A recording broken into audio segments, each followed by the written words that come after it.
طرف صحبتم با مهاجراست، نه اونایی که قبلا با خانواده اومدن خیلی کوچولوتر بودن، اشخاصی مثل من و امثال من که تنها اومدن.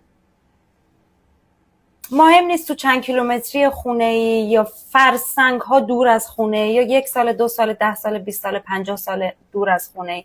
خونه همون وطن رو میگم. این جسم تو کشوندی تا اینجا.